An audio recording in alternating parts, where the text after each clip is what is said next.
मित्रांनो, आज आपण बघणार आहोत पहिल्या भगवद्गीतेतील पहिल्या अध्यायातील पहिला श्लोक. पहिल्या श्लोकात धृतराष्ट्र संजयला विचारतात, हे संजया, युद्धभूमीवर जमलेल्या माझ्या आणि पांडवच्या पुत्रांचं काय झालं, म्हणजे त्यांनी काय केलं, आता हे कधी घडलं आणि आपण याच्यावर काय शिकू शकतो हे बघणार आहोत आपण.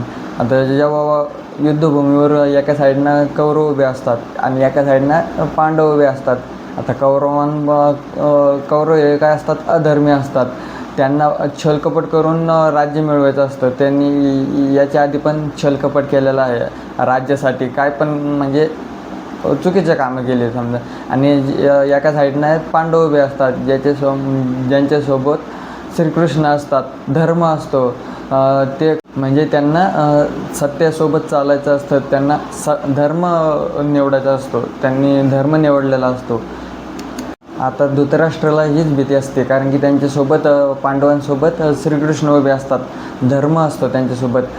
हे धृतराष्ट्राला माहिती असून पण ते काय करतात, अधर्माचा साथ देतात, म्हणजे कौरवांचा साथ देतात. आता कौरव झाले त्यांचेच मुलं, कारण की त्यांना लालच निर्माण झालेले असते त्यांच्यात, की राज्याची त्यांना राज्य पाहिजे असतं.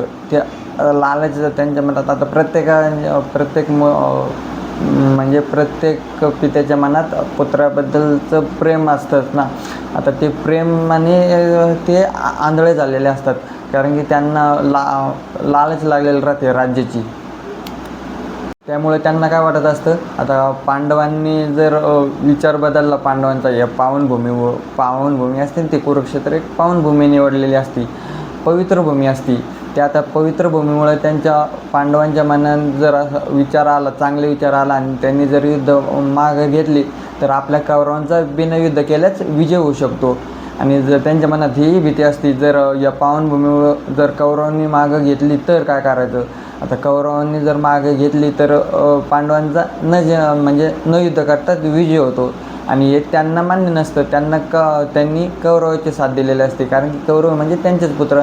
त्यामुळे त्यांना काय वाटत असतं, आता पांडवांनी जर विचार बदलला पांडवांचा, या पावनभूमी असते ती कुरुक्षेत्र एक पावनभूमी निवडलेली असती, पवित्र भूमी असती. त्या आता पवित्र भूमीमुळे पांडवांच्या मनात जर विचार आला, चांगले विचार आला आणि त्यांनी जर युद्ध मागं घेतली तर आपल्या कौरवांचा बिनयुद्ध केल्याच विजय होऊ शकतो. आणि जर त्यांच्या मनात ही भीती असती, जर या पावनभूमीवर जर कौरवांनी मागं घेतली तर काय करायचं. आता कौरवांनी जर मागे घेतली तर पांडवांचा न युद्ध करतात विजय होतो. आणि हे त्यांना मान्य नसतं. त्यांनी कौरवाची साथ दिलेली असते, कारण की कौरव म्हणजे त्यांचेच पुत्र. याच कारणामुळे धृतराष्ट्र एकदम चिंतेत पडतात. आता त्यांना वाटतं नेमकं काय होईल, या कौरव मागे घेतात की पांडव मागे घेतात. पण कौरवांना मागे घेऊ नये आणि पांडवांनी मागे घेतलं युद्ध तर त्यांच्यासाठी चांगलंच होतं, कारण की कौरवांचा बिनयुद्ध केलं की विजय होऊ शकतो. यामुळं ते एकदम चिंतेत येतात आणि संजयला विचारतात की, हे संजया, युद्धभूमीवर जमलेल्या माझ्या आणि पांडवांच्या पुत्रांनी काय केलं.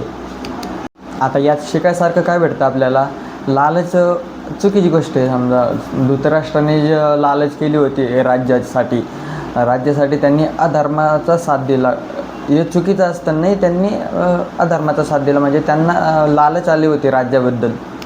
आता धृतराष्ट्राने जर कौरवांना जर लहानपणापासून जर चांगले संस्कार दिले असते, चांगले संस्कार म्हणजे त्यांना चांगल्या गोष्टी शिकवल्या असत्या, तर ते अधर्मीय झालेच नसते.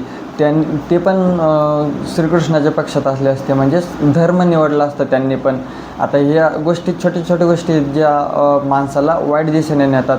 आता धर्म जर निवडला असतं त्यांनी तर ते पण म्हणजे कौरवांच्या युद्ध झालंच नसतं. मेन म्हणजे युद्ध हे झालंच नसतं. जर धर्माच्या बाजूने असते तर युद्ध झालंच नसतं. युद्ध करायची काय गरजच नव्हती. पण लालच तुम्हाला माहीतच कशी आहे. लालच माणसाला एकदम नीच खालच्या स्तरावर घेऊन जाते. लालच नसावी माणसाच्या मनात नसावी. धृतराष्ट्राच्या मनात लालच होती. लालचमुळे त्यांच्यामुळेच युद्धाला सुरुवात होते. कौरव पण लालच करतात. मग आता कौरवांना जर धृतराष्ट्राने जर कौरवांना पहिल्यापासूनच सांगितलं असतं जे चुकीचं आहे ते करायचं नाही, जे चांगलं आहे ते करायचं, मनात लालच ठेवायची नाही. आता राज्याची लालच कोणती असते? राज्याची लालच असते, एखाद्याला पैशाची लालच असते. आता आपल्या तर सगळ्याला आता पैशाची लालची बनत चालली आहे समाजात.